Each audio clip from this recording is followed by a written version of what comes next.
जनतेच्या हितासाठी नेहमी तत्पर. जनसेवा न्यूज सबस्क्राईब करा आणि रहा अपडेट फक्त जनसेवा न्यूजवर. अमरावती आदिवासी विद्यार्थ्यांचे थालीनाद आंदोलन, प्रशासनाविरोधात तीव्र संताप. अमरावती जिल्ह्याच्या मेळघाट येथील आदिवासी विद्यार्थ्यांच्या विविध समस्यांना वाचा फोडण्यासाठी शेकडो विद्यार्थ्यांनी अमरावती येथील अप्पर आदिवासी विभाग कार्यालयासमोर ठिय्या आंदोलन करत थालीनाद आंदोलन केलं. विद्यार्थ्यांनी ताट वाजवत प्रशासनाचं लक्ष वेधण्याचा प्रयत्न केला.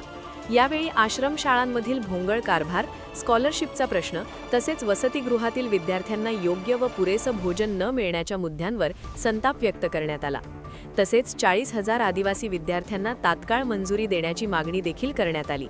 या आंदोलनावेळी अर्जुन युवनाते यांनी विद्यार्थ्यांची भूमिका स्पष्ट करत प्रशासनाने तातडीने या मागण्यांकडे लक्ष न दिल्यास आंदोलन तीव्र करण्याचा इशारा दिला.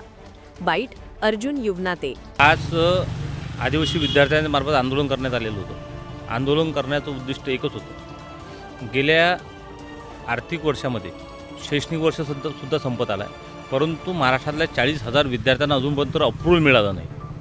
म्हणजे एकीकडे महाराष्ट्राचे मुख्यमंत्री देवेंद्र फडणवीस साहेब 21,000 कोटीचं बजेट सँक्शन करते, दुसरीकडे तेच आदिवासी विकास मंत्रालय, आदिवासी आयुक्त कार्यालय आदिवासी विद्यार्थ्यांना अप्रूव्हल देत नाही आणि शिक्षणासाठी मक्तेदारी केल्यासारखं वागून राहिले.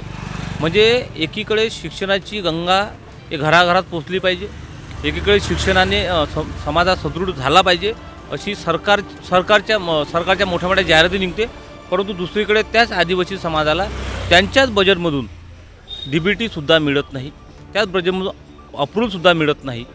त्या विरोधात आमचं ढोल बजाव थाळी आंदोलन होतं. ते आंदोलन आम्ही 11 वाजतापासून तर 4 वाजेपर्यंत ते आंदोलन आमचं चाललं ATC अप्पर आयुक्त कार्यालयासमोर. सोबतच विविध आश्रमशाळेच्या काही मागण्या होत्या. त्याच्यानंतर अमरावती विभागातील जे वसतिगृह आहे, प्रत्येक जिल्ह्यामध्ये आदिवासीसाठी स्वतंत्र एक वाचनालय तयार झाले पाहिजे. वाचनालय तयार होऊन आदिवासी हा मोठ्या प्रमाणात शिक्षण घेणारा समाज आता तयार होत आहे, परंतु कुठंतरी आळकाठी आणण्याचं काम इथलं शासन करत आहे. त्याच्या विरोधात हे आमचं आंदोलन होतं. प्रश्न आम्हाला उपस्थित होते, कारण की या महाराष्ट्रामध्ये आदिवासीचं नेतृत्व करण्यासाठी 25 आमदार संविधानामार्फत निवडून आलेले आहे आदिवासीच्या आरक्षण कोट्यातून, परंतु त्यांना आदिवासीच्या प्रश्नाची लाज किंवा त्यांना माहीतच नाही आदिवासीचे काय मुळात काय प्रश्न आहेत. किंवा एखादा आमदार जे आम्ही आमदाराला निवडून दिलं काय, जे आमदार आमचे प्रतिनिधी आहे ते आदिवासींच्या प्रमुख समस्यावर, विद्यार्थ्यांच्या प्रमुख समस्यावर भांडत नाही किंवा त्या संदर्भात ते कधी विधानसभेत प्रश्न मांडत नाही, त्याचासुद्धा आम्ही निषेध करतो. परंतु वारंवार विद्यार्थ्यांनी आंदोलन करावे. आता मुंबईमध्ये आंदोलन झाले, मागं अधिवेशनमध्ये आंदोलन झालं, परंतु आदिवासींना विद्यार्थ्यांना आंदोलन करावं लागते, ही ज्या समाजाची शोकांतिका निर्माण झालेली आहे. आम्ही वारंवार लढाई करून, सामाजिक लढाई करून, मोर्चे आंदोलन करून असंख्य मागण्या आम्ही पूर्ण करून घेतल्या. आमचा हेतूच हा असतो की सामाजिक जे लढाई आम्ही लढतो त्या लढाईच्या मार्फत आदिवासी विद्यार्थ्यांना न्याय मिळावा, समाजालासुद्धा न्याय मिळावा.